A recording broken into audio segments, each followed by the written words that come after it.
નમસ્કાર વિદ્યાર્થી મિત્રો, TYBSc સેમિસ્ટર 5 કેમેસ્ટ્રીમાં આજે આપણે પેપર 502 ઓર્ગેનિક કેમિસ્ટ્રીનો યુનિટ 1 અવકાશ રસાયણ, જેને ઇંગ્લિશમાં કહીએ તો સ્ટીરિયો કેમિસ્ટ્રીની શરૂઆત કરીએ. મિત્રો, યુનિટની શરૂઆત કરતાં પહેલાં 502 ઓર્ગેનિક કેમિસ્ટ્રીમાં સમાવિષ્ટ યુનિટ જોઈ લઈએ. તો આ પેપરમાં ટોટલ 3 યુનિટ છે, જેમાં યુનિટ 1 છે સ્ટીરિયો કેમિસ્ટ્રી, યુનિટ 2 જેમાં 2 વિભાગ છે, એ અને બી. એ છે એ કાર્બોહાઈડ્રેટ્સ છે, બી જે છે એ આઇસોપ્રિનોઇડ્સ છે, અને લાસ્ટ યુનિટ 3 જે nucleophilic substitution at saturated carbon atom. હવે મિત્રો, યુનિટ 1ની શરૂઆત કરીએ તે પહેલાં એમાં સમાવિષ્ટ કયા મુદ્દાઓની ચર્ચા કરવાની છે એ જોઈ લઈએ. તો એમાં એક છે conformational analysis of mono and di substituted cyclohexanes. Second one છે molecular asymmetry as illustrated by allenes and diphenyls. Third one છે isomerism of oximes. Fourth one છે determination of geometrical isomerism of aldoxime. અને last જે છે determination of geometrical isomerism of ketoxime, જેને આપણે બેકમેન transformation તરીકે પણ ઓળખીએ છીએ. તો આ દરેક મુદ્દાનો આ યુનિટમાં આપણે વિગતવાર અભ્યાસ કરીએ. તો મિત્રો, સૌપ્રથમ આપણે સમઘટકતા એટલે શું એ જોઈએ. તો મિત્રો, જે કાર્બનિક સંયોજનોના આણ્વીય સૂત્રો સરખા હોય પરંતુ તેઓ બંધારણીય રીતે કે અવકાશીય રીતે જુદી જુદી રીતે ગોઠવાયેલા હોય તો તેવા સંયોજનોને એકબીજાના સમઘટકો અને આ ઘટનાને સમઘટકતા તરીકે ઓળખવામાં આવે છે. એટલે કે જે કાર્બનિક સંયોજનો છે એમના આણ્વીય સૂત્રો સરખા હોય, આણ્વીય સૂત્રો એટલે કે અણુસૂત્રો સરખા હોય, પરંતુ તેઓ બંધારણીય રીતે કે અવકાશીય રીતે અલગ રીતે હોય. દાખલા તરીકે પેન્ટેન જે છે એનું આણ્વીય સૂત્ર C5H12 થશે, જેના 3 સમઘટકો જોવા મળે છે. એટલે કે 3 બંધારણ સૂત્રો જોવા મળે છે. એક છે નોર્મલ પેન્ટેન, બીજું છે આઇસોપેન્ટેન અને ત્રીજું છે નિયોપેન્ટેન. તો આ ત્રણેય તમે સૂત્રો જોશો તો એ ત્રણેય સૂત્રો બંધારણની દ્રષ્ટિએ અલગ પડે છે. એટલે કે આ ત્રણેય જે છે એ એકબીજાના સમઘટકો છે. એટલે કે નોર્મલ પેન્ટેન, આઇસોપેન્ટેન અને નિયોપેન્ટેન, જેના આણ્વીય સૂત્ર સમાન છે. એટલે કે ત્રણનું આણ્વીય સૂત્ર C5H12 થશે, જ્યારે ત્રણેયનું બંધારણીય સૂત્ર અલગ અલગ છે. એટલે કે બંધારણીય રીતે અલગ છે. હવે મિત્રો, આપણે આગળ સમઘટકતાના પ્રકારો જોઈએ. તો અહીંયા આગળ એક કોષ્ટક દર્શાવેલ છે, જેના થકી તમને સમઘટકતાના પ્રકારો વિશેની બહુ સ્પષ્ટ માહિતી મળી જશે. તો આઇસોમેરિઝમ સમઘટકતાના મુખ્ય 2 પ્રકારો છે. એક છે સ્ટ્રક્ચરલ આઇસોમેરિઝમ એટલે કે બંધારણીય સમઘટકતા, અને બીજો છે સ્ટીરિયો આઇસોમેરિઝમ એટલે કે અવકાશીય સમઘટકતા. જે સ્ટ્રક્ચરલ આઇસોમેરિઝમ છે એના પણ જુદા જુદા પ્રકાર છે. ચેઇન આઇસોમેરિઝમ એટલે કે શૃંખલા સમઘટકતા, પોઝિશન આઇસોમેરિઝમ, સ્થાન સમઘટકતા, ફંક્શનલ આઇસોમેરિઝમ, ક્રિયાશીલ સમૂહ સમઘટકતા, ટોટોમેરિઝમ, મેટામેરિઝમ અને રિંગ ચેઇન આઇસોમેરિઝમ. આ જે સ્ટ્રક્ચરલ આઇસોમેરિઝમના જે જુદા જુદા પ્રકારો છે, જેનો અભ્યાસ તમે અગાઉ ક્યાંક ને ક્યાંક ભણી ગયા છો. હવે બીજો જે પ્રકાર છે એ સ્ટીરિયો આઇસોમેરિઝમ, અવકાશીય સમઘટકતા, જેના બે પ્રકારો છે. એક છે કન્ફર્મેશનલ આઇસોમેરિઝમ એટલે કે સ્વરૂપીય સમઘટકતા, અને બીજો છે કન્ફિગ્યુરેશનલ આઇસોમેરિઝમ એટલે કે વિન્યાસ સમઘટકતા. વિન્યાસ સમઘટકતાના પણ બે પ્રકારો છે. એક છે જીઓમેટ્રિકલ આઇસોમેરિઝમ, જેને સિસ ટ્રાન્સ આઇસોમેરિઝમ તરીકે પણ ઓળખવામાં આવે છે, અને બીજું છે ઓપ્ટિકલ આઇસોમેરિઝમ. તો મિત્રો, હવે આને આપણે થોડુંક આગળ તરફ સમજીએ. તો સૌપ્રથમ આપણે આઇસોમેરિઝમના પ્રકારોમાં જોયું કે આઇસોમેરિઝમના મુખ્ય બે પ્રકારો છે. એક છે સ્ટ્રક્ચરલ આઇસોમેરિઝમ એન્ડ સ્ટીરિયો આઇસોમેરિઝમ એટલે કે બંધારણીય સમઘટકતા અને અવકાશીય સમઘટકતા. તો મિત્રો, બંધારણીય સમઘટકતા એટલે શું? તો આગળ સમઘટકતાની વ્યાખ્યા જોઈએ એ પ્રમાણે જ કે જે કાર્બનિક સંયોજનોના આણ્વીય સૂત્રો સમાન હોય પરંતુ બંધારણીય સૂત્રો જુદા જુદા હોય તો તેવા સંયોજનોને એકબીજાના બંધારણીય સમઘટકો અને આ પ્રકારની ઘટનાને બંધારણીય સમઘટકતા કહેવાય છે.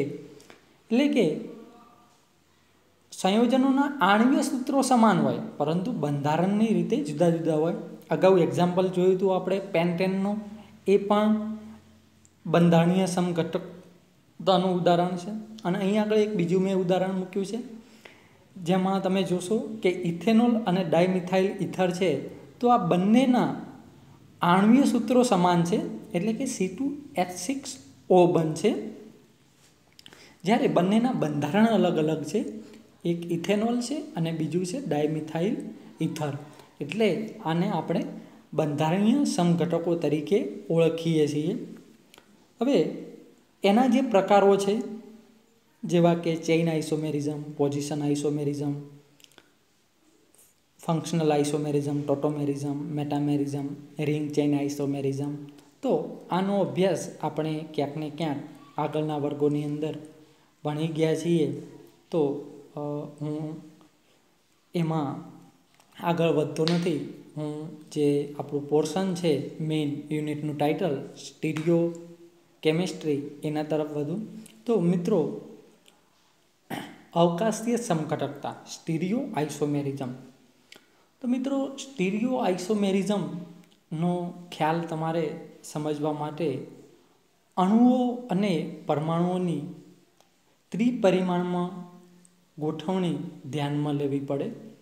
તો એની વ્યાખ્યા કંઈક એવી છે કે જે કાર્બનિક સંયોજનોના આણ્વીય સૂત્રો તેમજ બંધારણીય સૂત્રો સમાન હોય પરંતુ તેઓના અવકાશીય સૂત્રો જુદા જુદા હોય તો તેવા સંયોજનોને એકબીજાના અવકાશીય સમઘટકો અને આવા સંયોજનોનું અસ્તિત્વ હોવાની ઘટના અવકાશીય સમઘટકતા કહેવાય છે. તો મિત્રો, અવકાશીય સૂત્રો જુદા જુદા. અવકાશીય સૂત્રો એટલે કે અવકાશમાં ગોઠવણી એમની અલગ અલગ હોય, તો એને આપણે અવકાશીય સમઘટકો તરીકે ઓળખીએ છીએ. અને એના ઉપરથી આપણું ટાઇટલ અવકાશ રસાયણ, જેને સ્ટીરિયો કેમિસ્ટ્રી, અહીં મેં સ્ટીરિયો આઇસોમેરિઝમ દર્શાવ્યું છે, જે મિસ્ટેક થાય છે, સ્ટીરિયો કેમિસ્ટ્રી આવશે. તો અવકાશ રસાયણ એટલે શું થશે? તો કે કાર્બનિક સંયોજનના અણુમાં રહેલા પરમાણુઓની અવકાશમાં ગોઠવણી સંબંધી ચર્ચા રસાયણશાસ્ત્રની જે શાખામાં થાય છે તેને અવકાશ રસાયણ તરીકે ઓળખવામાં આવે છે. હવે જે અવકાશ રસાયણ છે એની અંદર શાનો અભ્યાસ કરવામાં આવે છે? તો અવકાશ રસાયણની અંદર પરમાણુઓની ત્રિપરિમાણીય ગોઠવણી સંબંધી ચર્ચા કરવાની છે. હવે જેમાં આપણે સ્ટીરિયો આઇસોમેરિઝમના પ્રકારો જોયા કે એના બે પ્રકારો છે. એક છે કન્ફર્મેશનલ આઇસોમેરિઝમ અને બીજો છે કન્ફિગ્યુરેશનલ આઇસોમેરિઝમ. તો મિત્રો કન્ફર્મેશનલ આઇસોમેરિઝમ એટલે શું થશે? તો કે જે બે અવકાશીય સમઘટકોનું એકબીજામાં પરિવર્તન એકલ બંધના પરિભ્રમણને લીધે થતું હોય તો તેવા અવકાશીય સમઘટકોને એકબીજાના સ્વરૂપીય સમઘટકો અને આ ઘટનાને સ્વરૂપીય સમઘટકતા તરીકે ઓળખવામાં આવે છે. તો મિત્રો જે કન્ફર્મેશનલ આઇસોમેરિઝમ છે એ એકબીજામાં પરિવર્તન એમનું એકલ બંધના પરિભ્રમણને લીધે થતું હોય છે. તમે FY કે SYની અંદર ક્યાંક ભણી ગયા હશો કે ઇથેનના જે કન્ફર્મેશનલ સ્વરૂપીય સ્વરૂપો છે, એ જ રીતે બ્યુટેનના જે છે. તો આ તમે બંધારણો ક્યાંક ને ક્યાંક ભણ્યા છો, જેની અંદર તમે સ્ટેગર્ડ શબ્દ વાપરતા, ઇક્લિપ્સ શબ્દ વાપરતા. તો આ જે છે એ સ્વરૂપીય સમઘટકતા છે કે જે એકલ બંધના પરિભ્રમણને લીધે થતું હોય છે. બીજું જે છે એ વિન્યાસ સમઘટકતા. તો જે બે અવકાશીય સમઘટકોનું એકબીજામાં પરિવર્તન બંધ તૂટવાને લીધે થતું હોય તો તેવા અવકાશીય સમઘટકોને એકબીજાના વિન્યાસ સમઘટકો અને આ ઘટનાને વિન્યાસ સમઘટકતા તરીકે ઓળખવામાં આવે છે. તો આની અંદર બંધ તૂટવાને લીધે એકબીજામાં પરિવર્તન થાય છે, જ્યારે સ્વરૂપીય સમઘટકતા છે એની અંદર એકલ બંધના પરિભ્રમણને લીધે થતું હોય છે. અને આના ઉદાહરણ આપણે આગળ તરફ જોઈએ. તો અહીંયા આગળ એક એક્ઝામ્પલ આપેલું છે કન્ફર્મેશનલ આઇસોમરનું.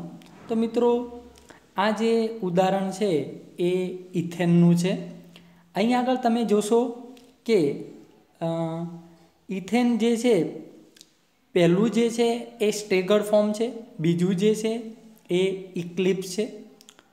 તો અહીંયા આગળ આકૃતિમાં તમને જોવા મળશે કે જે સ્ટેગર્ડ ફોર્મ છે તો એની અંદર ત્રણ જે કાર્બન છે એ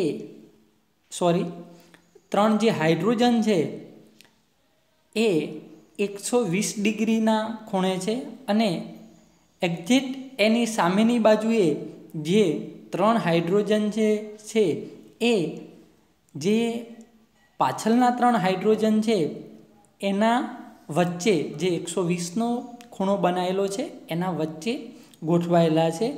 એટલે જે આગળના હાઇડ્રોજન અને જે પાછળના હાઇડ્રોજન છે એ બંને વચ્ચેનો તમે ખૂણો જોશો તો 60 ડિગ્રીનો થશે. એટલે આ જે છે એ સ્ટેગર્ડ ફોર્મ છે. હવે આને તમે રોટેટ કરશો, મીન્સ પરિભ્રમણ આપશો, એટલે આપણને ઇક્લિપ્સ સ્વરૂપ જોવા મળે છે. જે ઇથેનનું સ્ટેગર્ડમાંથી ઇક્લિપ્સ સ્વરૂપ જે છે એમાં તમે 60 ડિગ્રીનું પરિભ્રમણ આપશો એટલે એ બંને એકબીજામાં રૂપાંતર થાય છે.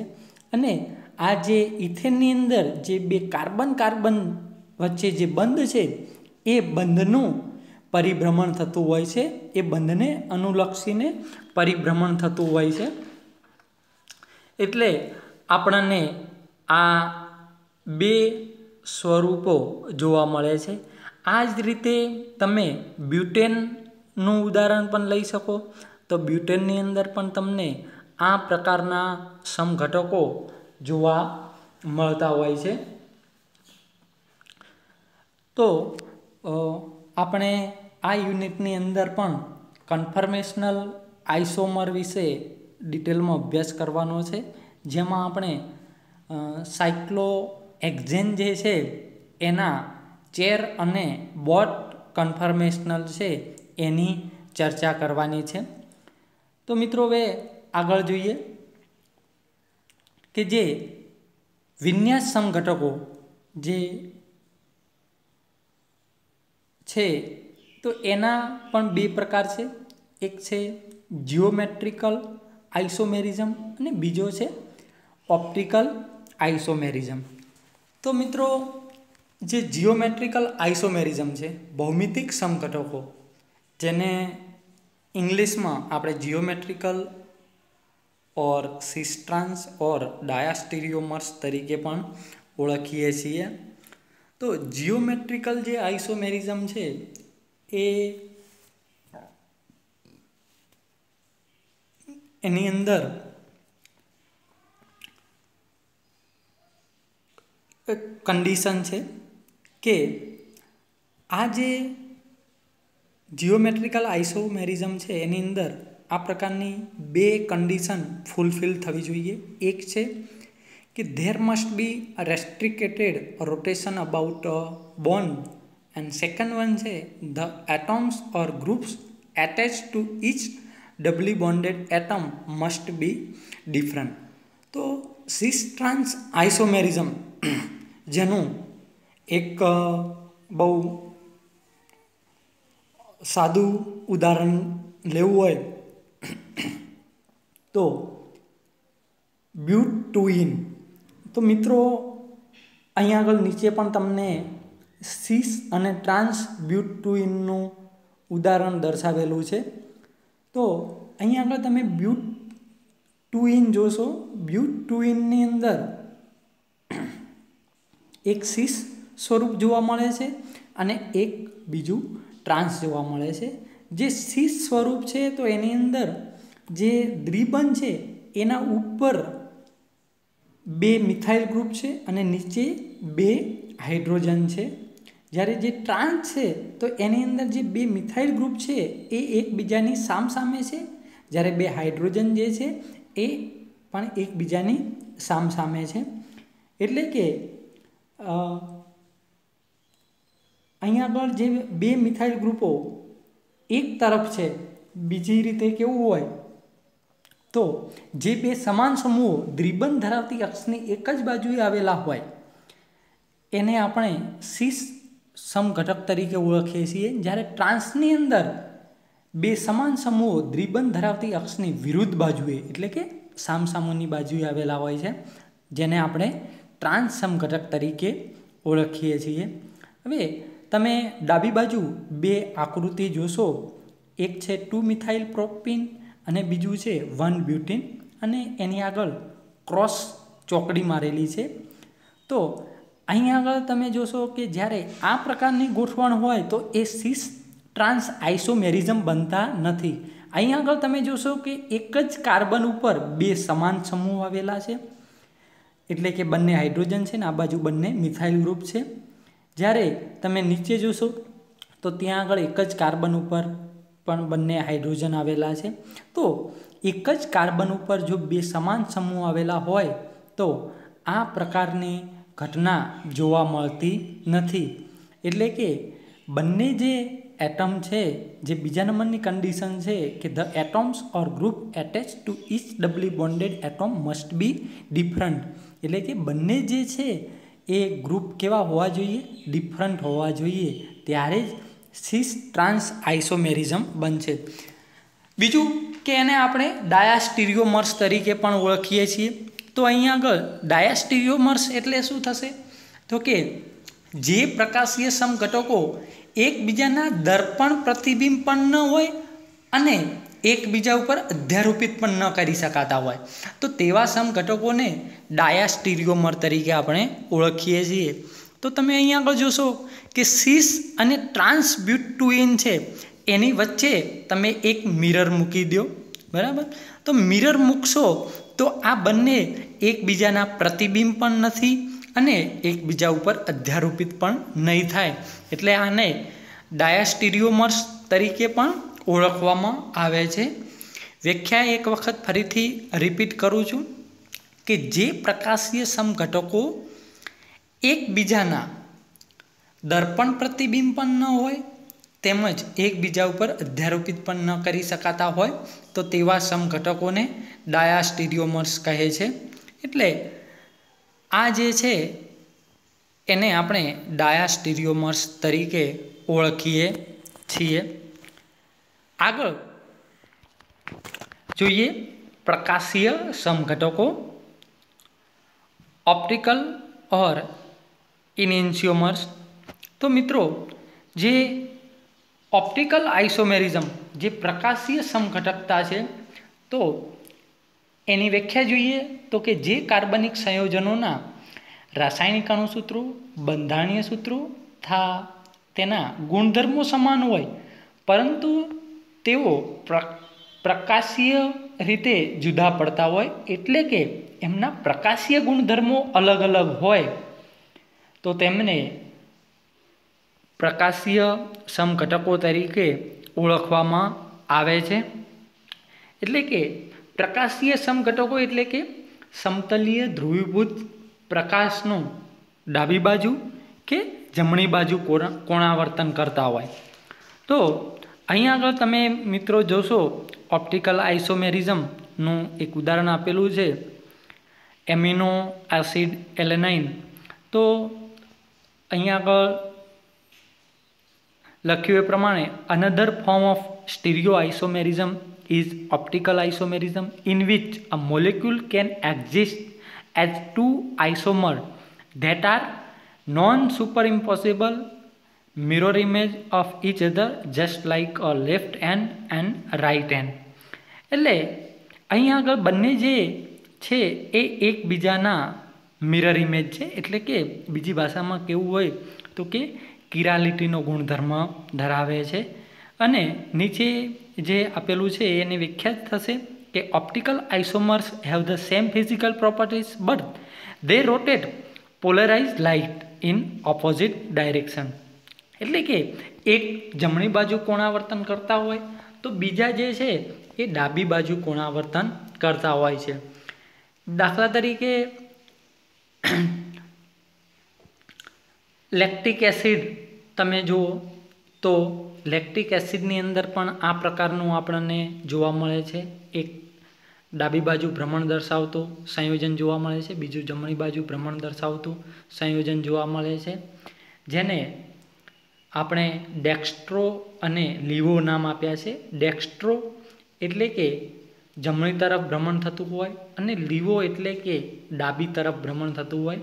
જે જમણી તરફ ભ્રમણ થાય છે એને આપણે પ્લસની નિશાની વડે દર્શાવીએ છીએ. જે ડાબી બાજુ ભ્રમણ થાય છે એને આપણે માઇનસની નિશાની વડે દર્શાવતા હોઈએ છીએ. એટલે આ જે છે એ જે પોલરાઇઝ લાઇટ છે એનું ભ્રમણ કરતા હોય છે. અને આ જે ભ્રમણ જે છે અથવા જે કોણાવર્તન છે એનું માપન પોલારીમીટરના સાધન દ્વારા કરી શકાય છે કે આપેલ સંયોજન એ ડેક્સ્ટ્રો છે કે લીવો છે. મિત્રો ડેક્સ્ટ્રો અને લીવોને આપણે સ્મોલ ડી અને સ્મોલ એલ વડે દર્શાવીએ છીએ.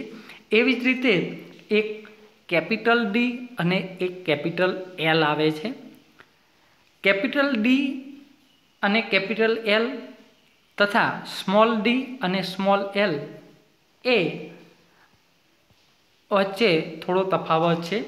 જે સ્મોલ ડી અને સ્મોલ એલ છે એ આપણે પ્રાયોગિક રીતે માપી શકીએ છીએ, એટલે કે પોલારીમીટરના સાધન દ્વારા માપી શકાય છે કે આપેલ સંયોજન એ ડેક્સ્ટ્રો રોટેટરી છે કે લીવો રોટેટરી. મીન્સ કે એ આપેલ સંયોજન એ ધ્રુવીભૂત પ્રકાશનું જમણી બાજુ કોણાવર્તન કરે છે કે ડાબી બાજુ કોણાવર્તન કરે છે, એને આધારે આપણે સ્મોલ ડી અને સ્મોલ એલ સંજ્ઞા આપી શકીએ છીએ. જ્યારે કેપિટલ એલ અને કેપિટલ એલ જે છે એ OH ના સ્થાનને આધારે આપી શકાય છે કે જો કોઈ આપેલ સંયોજનોમાં OH જમણી બાજુ આવેલ હોય તો તેને કેપિટલ ડી વિન્યાસ તરીકે ઓળખવામાં આવે છે. અને જો આપેલ સંયોજનમાં OH ડાબી બાજુ આવેલ હોય તો તેને L વિન્યાસ તરીકે ઓળખવામાં આવે છે. દાખલા તરીકે તમે L લેક્ટિક એસિડ અને D લેક્ટિક એસિડ, તમે લેક્ટિક એસિડ વિચારો કે COOH, C આ બાજુ OH આવશે, એક બાજુ H હશે અને નીચે CH3 હશે. હવે અહીં આગળ OH અને જે H જે છે એના સ્થાન તમે બદલી કરી નાખો એટલે એ કેપિટલ D અને કેપિટલ Lમાં રૂપાંતરણ પામશે. તો આમ D અને L વિન્યાસ જે છે એ થિયોરિટિકલી રીતે નક્કી કરી શકાય છે, જ્યારે સ્મોલ d અને સ્મોલ l છે એ પ્રેક્ટિકલી રીતે નક્કી કરી શકાય છે. મિત્રો, પ્રકાશીય સમઘટકોમાં થોડા આગળ વધીએ તો એક શબ્દ છે કિરાલ કાર્બન. તો મિત્રો, કિરાલ કાર્બન એટલે શું થશે? તો કે જે કાર્બનની ચારેય સંયોજકતા જુદા જુદા પરમાણુ કે પરમાણુ સમૂહ વડે સંતોષાયેલી હોય તો તેવા કાર્બનને આપણે કિરાલ કાર્બન કહીએ છીએ. એની અંદર પણ આપણે લેક્ટિક એસિડ છે અથવા અહીં આગળ તમને સ્ક્રીન ઉપર જે ઉદાહરણ આપેલું છે એમિનો એસિડ એલેનાઇન, તો એની અંદર જે કાર્બન જે છે મિડલમાં એની સાથે 4 જુદા જુદા ગ્રુપ જોડાયેલા છે. એક હાઇડ્રોજન છે, એક CH3 છે, એક NH2 છે અને એક COOH. તો આ જે મિડલમાં જે કાર્બન છે એને આપણે કિરાલ કાર્બન તરીકે ઓળખીએ છીએ. અને જે કિરાલ કાર્બન જે છે એને આધારે આપણે પ્રકાશીય સમઘટકોને ઓળખી શકીએ છીએ. એટલે કે પ્રકાશીય જે સમઘટકો છે એ ડેક્સ્ટ્રો અથવા તો લીવો રોટેટ દર્શાવતા હોય છે.